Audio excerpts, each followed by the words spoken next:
mai dimenticarsi i presidi, mai dimenticarsi i distanziamenti, anche perché il concetto rimane sempre lo stesso. Abbiamo pochi casi, quindi riduciamo la probabilità.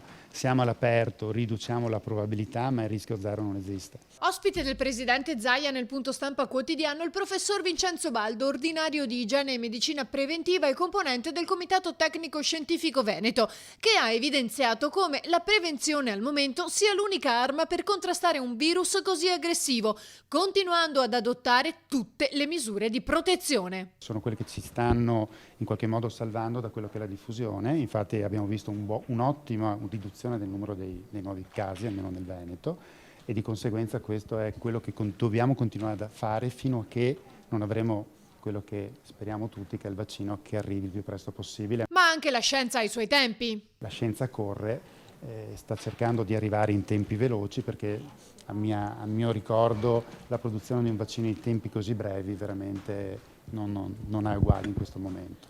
Ovviamente abbiamo poco tempo, quindi è questo l'aspetto che mi spaventa, tra virgolette, di più, perché i tempi sono veramente limitati.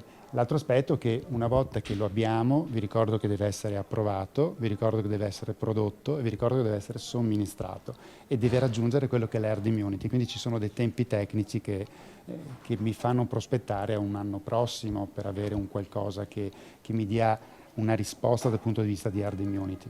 E in linea con quanto dichiarato dal professor Baldo proprio dall'azienda farmaceutica Sanofi arriva l'annuncio che già nel primo semestre del prossimo anno potrebbe essere approvato un vaccino per poi diventare disponibile nella seconda parte dell'anno.